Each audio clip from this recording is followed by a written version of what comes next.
ඒක ඇත්තටම ආතල්ලේකට ගත්තේ මම ඔය ඩිෆෙන්ඩර්ස් කලින් හොය හිටියා මේ නිකන් ජොලියට අරන් තියාගන්න. මට සෙට් උන්නේ බං ඒව නිකන් පදිද්දි නිකන් ලෑන්ඩ් මාස්ටර් එකක් වගේ සමහර එක. ගෑස් එනවා. පස්සේ මේක මම නිකන් මේ දවස් 3-4කට කලින් උදේ Facebook යන ගමන් දැක්කා. උදේ දැක්ක හැන්දෑව ගෙනවා.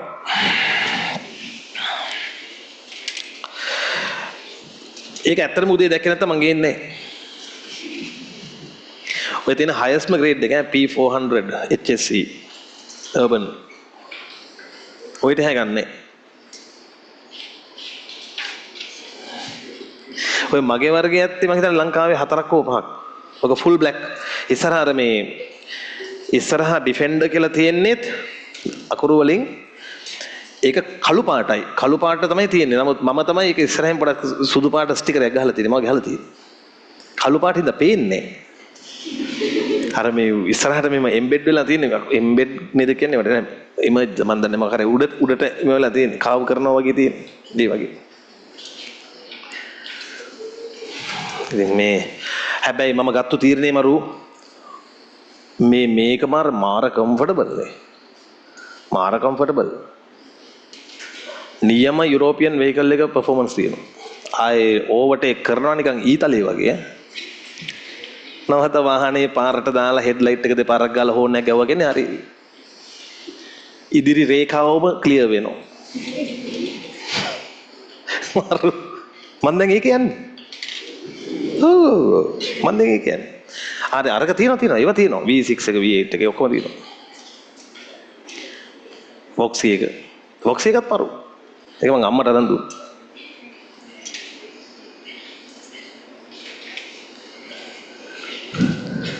V8 එක වයිෆ්ට දීලා තියෙන්නේ. සමහර දවස් වල එනවා දුලා ඉන්ටර්වල් යනවා. V8 එක යට දීලා තියෙනවා. මොකද මේ ඒකේ තමයි අපේ මේ ළමයින්ගේ සෙල්ලම් ගෙදර තියෙන්නේ. ඒක අස් කරනවට වඩා හොඳයි. ඒක ඒගොල්ලන්ටම දීලා තියෙනවා. අම්මේ ඒක කෙලින්ම ඩිකියේ තමයි දෙන්න යන්නේ. දැන් වාහනේට ඔබ ඇතුළට ගිය ගමන් මෙහෙම ඩටස් ගාලා එහාට පයින්නවා. ඒකේ දෙන්න ඉන්නවා. ඒකේ කොට්ට තියාගෙන වෙනම එකක් ඒක. නිතර නුවර යනවනේ. ඉතින් ඒක පව් ඉතින් ඒක දීලා තියෙන්නේ.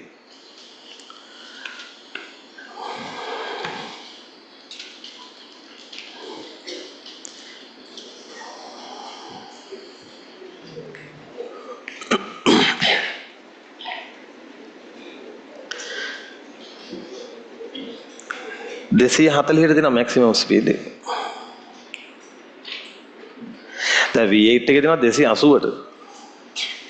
ආයේ යන්න පුළුවන් 240ට වගේ යනකොට පේන්නේ නැහැ වාහනයක් වගේ එකක් ගියා. ඒ වගේ තමයි කියන්නේ. හරි V8 ද කියන්නේ කොහොම තමයි. මේකේ 240. අනිත් එක ළමයි මේ එක තියෙන අර උඩ තියෙන සන් රූෆ් එක මූන් රූෆ් එකේම දෙකම එකට තියෙන්නේ වගේ මුළු වහලෙම වගේ වීදුරුව වගේ නිකන්. ඉතින් ලොවෙත් නැති අතල්ලයක් ගත්තා ඒක. හයිට් කන්ට්‍රෝල් එක තියෙනවා. ඒ කියන්නේ ඔෆ් රෝඩ් වගේ යනවා නම් කෙලින්ම වාහනේ උස්සලා ගියා හැකි. මම කියන්නේ ආසයි හිතෙන්නේ. සමහර කියනවනේ මුතුගල තව ඉතුරු කරන්න පස්සේ වියදම් පස්සේ මොන මගුලද ඩිෆෙන්ඩර් අවුරුදු 45 50 පෙන්නට පස්සේ ඩිෆෙන්ඩර් එකේ ගිහිල්ලා මට ඉස්පිරිතාලේ යන්න වෙනවා ඊට පස්සේ. හරිද? මේ දත් තියෙන කාලේ මස් කාපල්ල. හරිද? නිකම් මේ මගුලේ පොඩි බැඳගෙන ඉන්න මං ජීවිතේට කරන්නේ. මං ගන්න ඕන අතල්ලේ උපරිමයට ගන්නවා මේ මොහොතේදී. මට හිතුණොත් හෙට බැකෝ එකක් ගේන්න මං ගේනවා.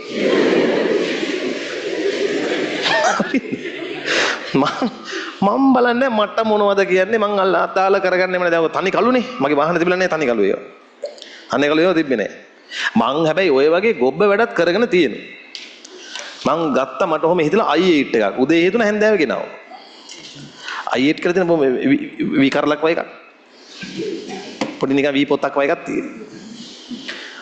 ඕක දැන් මෙහෙමනේ ඒක එන ට්‍රෙන්ඩ් එකක කාලේ මම i8 ගෙනාවේ ලංකාවට i8 ඇවිල්ලා බොහොම පොඩි කාලයක් වුණාම හරිද? විකුණුවා ඒක. ඇයි දන්නවද? දැන් i8 එක ගෙනාවා දැන් ලක්ෂ 300යි හරිද? ඒක ඉතින් ලක්ෂ 300 කියන්නේ ලොකු ගානක්. දැන් මේක ලක්ෂ 900යි මේ ඩිෆෙන්ඩර් එක. එතකොට i8 දැන් කෝටි 3ක් දීලා ගෙනල්ලා දැන් මේක පියන අර ද්විබීජ පත්‍රී වගේ මේක පෙති දෙකක් තියෙන මේ උඩට යන්නේ.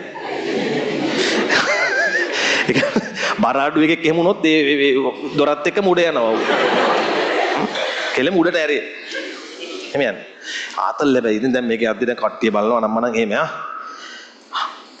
4 සීට් එකක් ගෙනාවේ සීට් 4යි තියෙන්නේ. පිටිපස්සේ දෙන්නෙකුට ගිය හැකි මයික්‍රෝමීටර් දෙකේ වගේ මිනිස්සුන්ට ගිය හැකි. හරි? සාමාන්‍ය මිනිස්සුන්ට අමාරුයි. කලල දෙකක් වගේ තියාගෙන ගිය හැකි.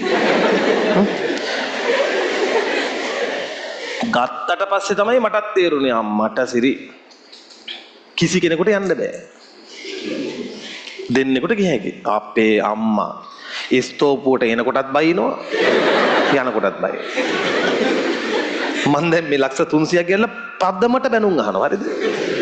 ස්තෝපුවට එන ගානේ බයින. මොකද්ද මේ? ආ යනකොටත් බයි. අප්පච්චි එන ගානේ මේක හොඳයි ලබු එලක් කරින්නේ. ඒක හොඳයි. මේක තේරුම්න්නේ ලබු එලක් කරින්නේ. මොකද ගෙදර කිසි කෙනෙකුට යන්න හම්බෙන්නේ නැහැ. මං මේ බැනුම් ඔක්කොම ඉවසුවා. ඉවසලා ඉතින් දැන් වාහනේට තියෙන ආදරේනේ ඉවසගෙන දැන් යනවා. යද්දී පාරෙත් ඉතින් කෙනෙහිලිකම්. මිනිස්සු ආසයි කැමති පොඩිනේ බස් එලවන හැම ගණන් ගන්නෑ. ඒක හෝන් එක ගහන හෝන් එකකට විසි වෙලා යනවා. පාරේ කෙනෙහිලිකම් ඉවසුවා. යන අය ඒවත් ඉවසුවා. තව ඉවසුවා මොනවද අම්මෝ කිසි තැනක යන්න බෑ යට වදිනවා. කිසිම තැනක යන්න බෑ යට වදිනවා. දැන් වාහනේ ගත්තේ ඉඳන් සමහර දැන් බලෙන් කතා කරන එන්න මේ අපේ මලගයක් තියෙනවා එන්න ඕනේ. මල ගෙදරකට කතා කළත් මිනිය තියනවද කියලා අහන්න කලින් මං අහන්නේ යට වදිනවද දන්නේ නැහැ. යට වදිනවද දන්නේ නැහැ. යට ඉවසුවා ඔක්කොම ඉවසුවා කියහන් දැන් හැමදේම කරන්නේ වාහනේ වෙනුවෙන්. ඔන්න මට මූ දුන්න ආතල් එක i8 එක. දැන් මම එනවා කෑගල්ලේ ඉඳන්. හරිද? සිංහ ගමනෙන් එනවා දැන්. පාරේ කෙනෙහිලිකම් වලට ලක් වෙවි එනවා. ඒ එනකොට දැන් කොල්ලෝ හැම තියෙන වීඩියෝ කරනවා. අරක ඔක්කොම තියෙනවා. පොල් ගහ වලට ගිට්ටු වෙනකොට දැන් ඔන්න පාරේ පොඩි බ්ලොක් එකක්. දැන් බ්ලොක් එකේ මම යනකොට දෙපැත්තේ මිනිස්සු ඉන්නවා. ඉතින් මාව වඳුර ගන්නවා. ඉතින් කතා කරනවා. සැලියුට් මමත් ඉතින් ඔහොම කරලා. හරි? ගියා. ගිහින් මැදදී මේක හිටිල්ලක් බං. හරිද? මම ඉතිහාසයේ එහෙම බ්‍රේක් එකක් දැකලා නැහැ වාහනේ.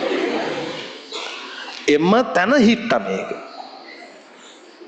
දැන් බ්ලොක් එක යන්න ගත්තා විතරයි.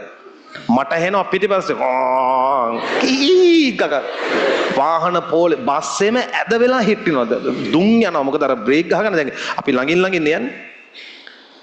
මොකද මේක හිටලා තියෙන්නේ එන්ජින් එකේ මොකද පොඩි කේස් එකක්. ඒ කේස් එක ආපුවම BMW හිටිනවා. ඩ්‍රයිව් ට්‍රේන් කියලා කියන්නේ ඒවා කෙලින්ම හිටිනවා. එතන හිටිනවා. ඒ කවුද කින්ද මන්ද වැඩක් නැහැ.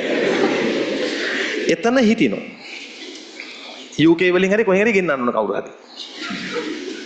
නැත්තම් කැරියර් එක දාලා ගෙනියන්න ඕන. මට වුණ දේ මොකක්ද? අර බ්ලොක් එක මැද්දේනේ. දැන් අර මිනිස්සු පල්ල පැනලා මාව ඔහොම ඕවර්ටේක් කරගෙන යනවා. දන්නේ නැහැ මම කියලා. මම බැනුම් ගැව් ඇහිල්ලා. ඒ ඇස්සේ මං අර සැලියුට් එක දාපු උන් ටික පහුනේ ටික දුරයිනේ. උන් ආයෙ ඇවිල්ලා. මම තීරණය කළා මම මේක දෙනවා. වාහනයක් හින්දා මෙහෙම මේ බලු වෙන්න බෑ. ඈ දීලා මං ආයෙ කල්පනා කරා ඇත්ත කතාව මං කියන්නේ කාර් කියනව නරක නෑ කාර් කියනව හොඳයි හරිද? අර ජිප් එකකට හුරුනාට පස්සේ කාර් එකට යන්න හිතෙන්නේ නැති ගතියක් තියෙනවා සමහර වෙලාවල්. දැන් i8 එකේම යනකොට මටම තේරිලා තියෙනවා මම බිම ඉඳගෙන යනවා ඒ ගතියක් දැනෙන්නේ. පාරේ ඉන්නේ. හරිද? හැමෝම උසයි ඔහොම. බිම වඩලා ඉන්නේ. අර ඔයාලා පුවක් අර කොළපතේ ගිහින් තියෙනවද අර ඔහොම ඇදගෙන යන්නේ? ඒ වගේ අත්දැකීමක් ගත්තේ. හරි? බය බෑ මේ යට වදී කියලා. මම ආයෙ කල්පනා කරා අපි අම්මේ මට ඇති මේ කතාව කියලා. හරි?